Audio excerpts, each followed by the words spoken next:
Alors maintenant, on va parler un peu de l'horizon et de la façon dont il se comporte pour nous.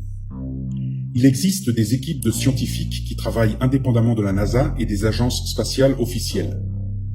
Certaines de ces équipes utilisent des ballons d'hélium équipés de caméras qui peuvent aller jusqu'à 40 km d'altitude.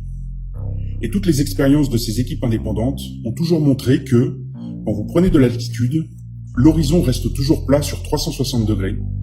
Et surtout, l'horizon reste toujours au niveau de vision de l'œil, ou en l'occurrence, au niveau d'une caméra qui filme droit devant.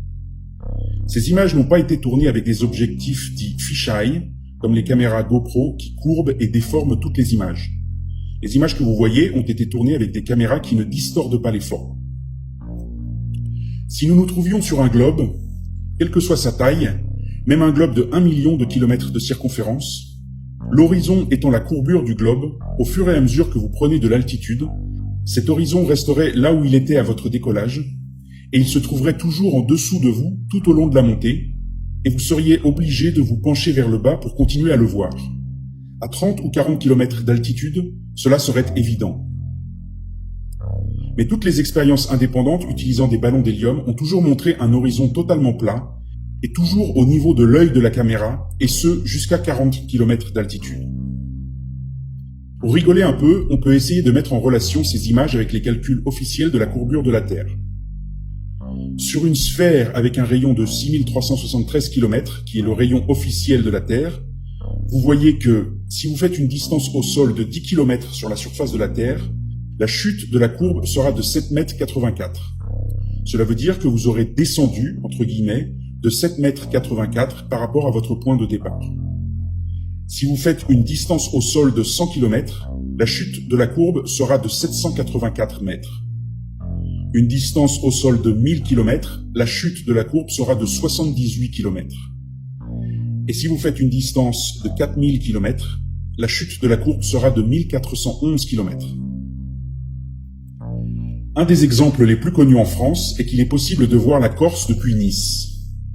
À vol d'oiseau, cela fait dans le meilleur des cas 180 km, voire 200 km. À 200 km, on devrait avoir précisément 3,1 km de courbure de terre. Donc si nous sommes sur un globe, tout ce qui est à 200 km de distance doit être caché par 3,1 km de courbure de la Terre. Sauf que, depuis Nice, il est totalement possible de voir la Corse quand l'atmosphère est dégagée. Faites une recherche sur Google Images, il existe des dizaines de photos, prises à toute heure de la journée et sous toutes les conditions météorologiques possibles. Alors évidemment, les petits chiens de garde du pouvoir vont toujours trouver toutes sortes de théories pour vous expliquer que, attends, il y a une explication bien plus simple, petit complotiste. En l'occurrence, France Info vous explique qu'il s'agit d'un mirage. C'est toujours la même explication, la réfraction de la lumière n'est pas rectiligne et elle suit la courbure de la Terre. Et ensuite, on vous colle une formule mathématique bien compliquée pour que 99% des gens n'y comprennent rien et abandonnent surtout l'idée d'essayer de comprendre et qu'ils fassent aveuglément confiance aux scientifiques comme on fait confiance à une religion. Alors déjà, pour nos petits suppôts de France Info, plusieurs choses. Premièrement, un mirage apparaît à l'envers. Le reflet est toujours inversé. C'est le principe même du mirage. 2. Un mirage n'apparaît que dans des conditions météorologiques bien précises. Et 3. Un mirage n'apparaît que sur une toute petite bande parallèle à l'horizon, et ce qui se trouve au-dessus n'est pas affecté par le mirage. Donc le haut des montagnes que l'on voit n'est pas affecté par le mirage. Et il existe des millions d'images de ces soi-disant mirages, notamment les gratte-ciels de Chicago vus depuis l'autre côté du lac Michigan, à quelques 55 miles, soit 90 km. À cette distance, la courbure de la Terre devrait être de 635 mètres. La plus haute tour de Chicago est la Willis Tower, qui fait 442 mètres de hauteur. Donc nous ne devrions rien voir du tout. Or, on voit très clairement toute la ville et tous les gratte-ciels. Mais bien sûr, c'est juste que nous sommes des complotistes. L'astronomie officielle et la doxa nous expliquent que la Terre subit 4 mouvements. Elle tourne sur elle-même à 1600 km/h, elle orbite autour du Soleil à 107 000 km/h. Comme elle suit la courbe du Soleil, elle se déplace à 804 000 km/h avec l'ensemble de notre système solaire. Enfin, notre Voie lactée elle-même se déplace à la vitesse de 1,78 milliard de km/h. Et malgré tous ces mouvements, Toutes les étoiles et les constellations gardent toutes leurs positions relatives depuis des milliers d'années. Elles n'ont pas bougé. On nous explique que les étoiles sont tellement lointaines que, malgré notre milliard de kilomètres à l'heure, nous ne voyons aucune différence. Ceci n'est pas possible. Au minimum, la position relative des étoiles, c'est-à-dire leur position les unes par rapport aux autres, devrait changer. Mais nous ne voyons pas ce phénomène. L'astronomie moderne nous parle bien évidemment d'effets parallaxes, en théorie, mais dans la pratique, celui qui regarde les étoiles avec son propre télescope va vite se rendre compte que cette position relative des étoiles reste la même, mois après mois, année après année. Les étoiles tournent au-dessus de nos têtes de la même manière depuis au moins 20 siècles, lorsque les premières cartes des constellations ont été dessinées. Une autre bonne blague concerne juste la mécanique physique naturelle de l'eau. L'eau trouve toujours son niveau et reste toujours à niveau, et la surface de l'eau est toujours plane. C'est d'ailleurs pour cela qu'on utilise des niveaux à eau. Si vous bloquez l'eau avec un barrage et qu'ensuite vous libérez cette eau, celle-ci s'écoulera. Cela peut prendre du temps, mais au final, l'eau retrouvera son niveau, une surface et un niveau totalement plat. Mais dans l'hypothèse du globe terrestre, il faudrait que nous ayons des océans qui soient des milliers de kilomètres d'eau courbée. On n'a jamais vu de l'eau qui se courbe, ça n'existe pas. Aucune expérience scientifique ne peut montrer que l'eau se courbe. Aucune preuve n'a jamais été apportée sur la courbure de l'eau. Ceci n'existe pas. Et pourtant, c'est la théorie officielle sous laquelle nous vivons.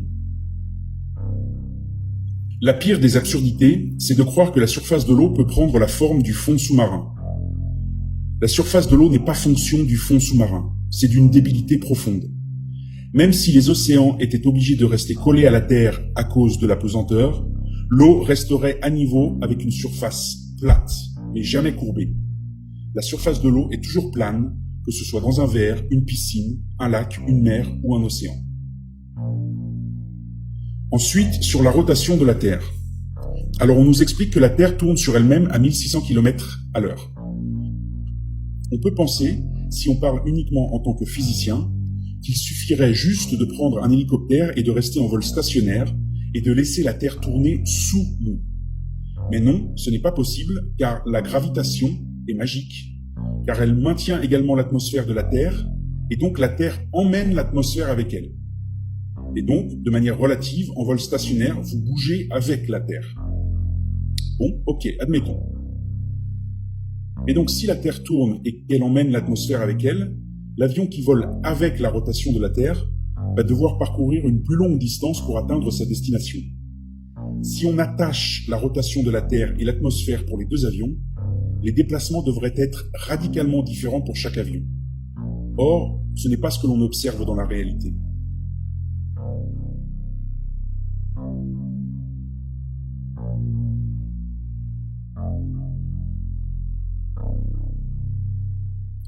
Ensuite, un avion de ligne vole entre 810 et 920 km à l'heure. Prenons 900 km à l'heure pour notre exemple. À cette vitesse, un avion parcourt 300 km en 20 minutes.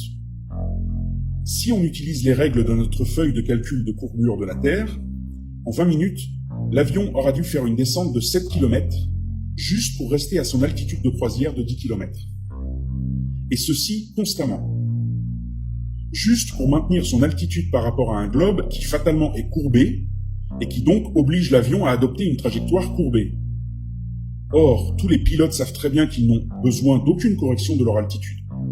Une fois qu'ils ont atteint l'altitude de croisière, leur horizon artificiel maintient cette altitude et ils n'ont pas besoin de constamment la changer. La théorie officielle nous explique donc que l'atmosphère est emmenée comme par magie par la rotation de la Terre et que la gravitation corrige également automatiquement l'altitude de l'avion et le maintient toujours à son altitude de croisière, car c'est la gravitation, c'est l'apesanteur qui permet tout ceci.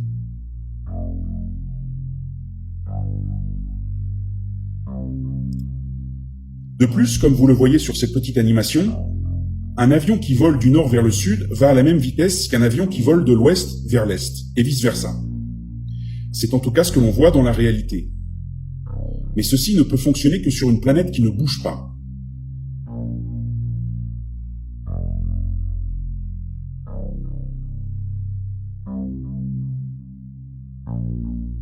Car si la planète tourne, l'avion est emmené par l'atmosphère comme expliqué précédemment, et les distances se trouvent totalement changées.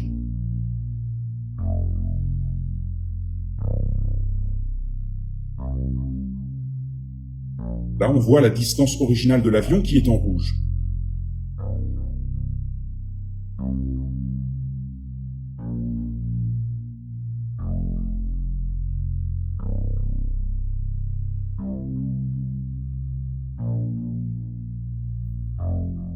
Et maintenant, le même trajet pour des avions volant dans la direction de l'ouest.